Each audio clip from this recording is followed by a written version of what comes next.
چلیں کنٹینیو کرتے ہیں. اب پروفٹ موسیٰ علیہ السلام جب دیکھتے ہیں فائر کو کوہ طور پر، ماؤنٹین آف طور پر، اس پر جب دیکھتے ہیں تو وہ اپنی وائف کو کہتے ہیں کہ آپ یہاں رکیں، میں ابھی دیکھ کے آتا ہوں کہ یہ روشنی یہ کہاں سے آ رہی ہے. اور جیسے کہ ان ورسز کی بھی ٹرانسلیشن میں نے پڑھی ہے کہ when he spotted a fire, تو انہوں نے سوچا کہ پرہیپس ہمیں اس سے کوئی ٹارچ مل جائے، یا ٹارچ ہوگی یا پھر کوئی فائر ہوگی جس سے ہمیں کوئی راستہ دکھائی دے گا. اب جب وہ وہاں پر قریب جاتے ہیں تو ان کو ایک آواز آتی ہے اس ماؤنٹین کی رائٹ سائڈ سے، اور کیا کہا جاتا ہے، او موسیس، اللہ تعالیٰ کلام کرتے ہیں، اللہ تعالیٰ مخاطب کرتے ہیں پروفٹ موسیٰ علیہ السلام کو، اور ان کو بتاتے ہیں کہ میں آپ کا لارڈ ہوں، میں آپ کا رب ہوں، میں اللہ ہوں. سبحان اللہ. یہاں پر ایک اور میسج میں ضرور بتانا چاہوں گی جو ان ورسز سے ہمیں ملتا ہے کہ اللہ تعالیٰ نے پروفٹ محمد صلی اللہ علیہ وسلم کو یہ سٹوری کیوں پروفٹ موسیٰ علیہ السلام کی سنوائی، تاکہ ان کو یہ بتایا جائے کہ آپ کو ابینڈن نہیں کیا گیا، اللہ تعالیٰ دیکھ رہے ہیں، اللہ تعالیٰ نے آپ کو اکیلا نہیں چھوڑا اور وہ آپ کو اکیلا نہیں چھوڑ سکتے. تو ان کو ان چیلنجز میں جو کہ اللہ تعالیٰ کی طرف اللہ تعالیٰ دیکھ رہے ہیں، یہ چیلنجز آ رہے ہیں لوگوں کی طرف سے، لیکن وہ ان کی ایکچولی ٹریننگ ہو رہی تھی کہ کس طرح آپ نے اسٹرانگ ہونا ہے. اب جب پروفٹ موسیٰ علیہ السلام کو اللہ تعالیٰ نے مخاطب کیا تو انہوں نے کہا کہ آپ غور سے سنیں، اور اور اللہ تعالیٰ نے فرمایا کہ there is no God, I am Allah and there is no God worthy of worship except me, so worship me alone and establish prayer for my remembrance, کہ آپ مجھے یاد کریں مجھے. اور سب سے پہلے جو بات کی گئی تھی وہ یہ تھا کہ ان کو حکم دیا گیا تھا کہ وہ اپنے شوز اتار دیں، کیونکہ شوز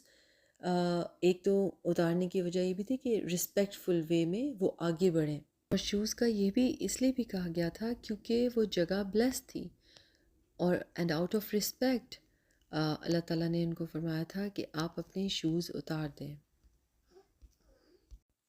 اس ایگزامپل کو آپ ایسے لے سکتے ہیں کہ ہم مسجد میں بھی شوز اتار کر جاتے ہیں کیونکہ ایک وہ پاک جگہ ہے، بلیس جگہ ہے، اس کا ایک احترام ہے، اس کی رسپیکٹ ہے. اسی طرح ہم قرآن پاک جب پڑھتے ہیں تو ہم جوتے اتار کر اپنی رسپیکٹ فلی باوضو ہو کر قرآن پڑھنا شروع کرتے ہیں. اور سب سے بڑی بات، کیونکہ اللہ تعالیٰ نے پروفٹ ہوڈ دینی تھی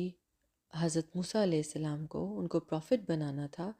اس لیے وہ جگہ بھی مقدس، وہ پہاڑ جس پر وہ کھڑے تھے وہ بھی مقدس. تو وہ انسیڈنٹ جو تھا وہ دیٹ واز ویری امپورٹنٹ. اس وجہ سے اس کی رسپیکٹ میں یہ کہا گیا، جیسے کہ ورسز میں بھی کہا گیا ہے کہ ان کو حکم دیا گیا کہ وہ اپنی سینڈلز کو اتار دیں. یہاں پر ایک بات میں کہنا چاہوں گی، اور جو ہمارے لیے ایک تھرڈ میسج بھی ہے، کہ اللہ تعالیٰ نے فرمایا کہ جب آپ مشکل میں ہوں تو کیوں اللہ تعالیٰ کہتے ہیں کم ٹو می، کیا طریقہ ہے، کیا ذریعہ اور کیا سورس ہے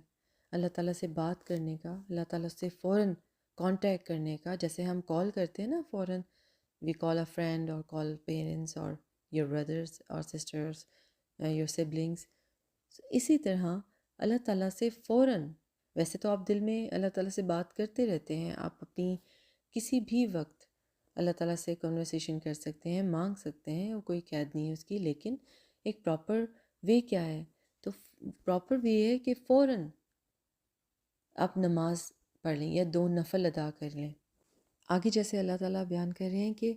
دا hour is sure to come, my will is to keep it hidden so that every soul may be rewarded according to their efforts. My will is to keep it hidden. اس کا کیا مطلب ہے؟ یہ کس طرف indication کروایا جا رہا ہے ایک انسان کو کہ ڈے آف ججمنٹ کب آنا ہے، یہ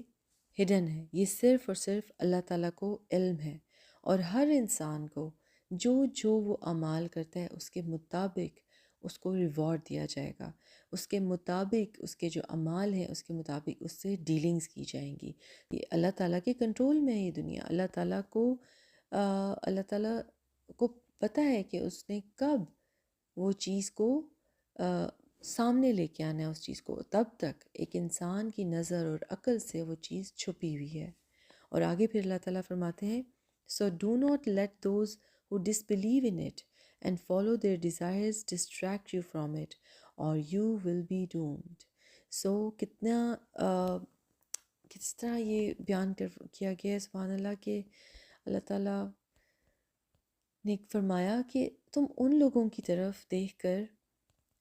یہ جو کہ اپنی ڈیزائرز کے پیچھے بھاگ رہے ہیں اور ان ڈیزائرز کو فالو کر رہے ہیں، ان ڈس بلیورز کو دیکھ کر ان سے فیسینیٹ کبھی نہ ہونا، کیونکہ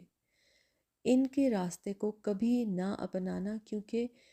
وہ انسان جو غلط راستے پہ بہک جائے گا دوسروں کو دیکھ کے بھی اور خود بھی وہ بہکا ہوا ہے، تو اس کے لیے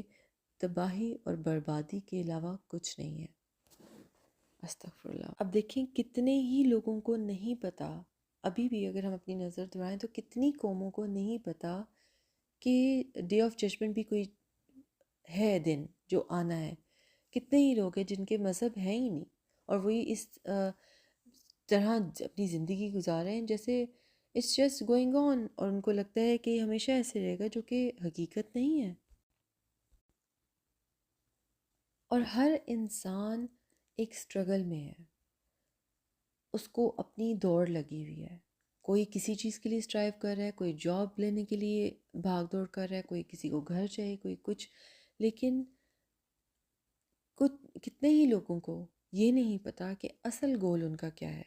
آخر ان کا مقصد صرف یہ دنیاوی چیزیں رہ گئی ہیں اور ان کو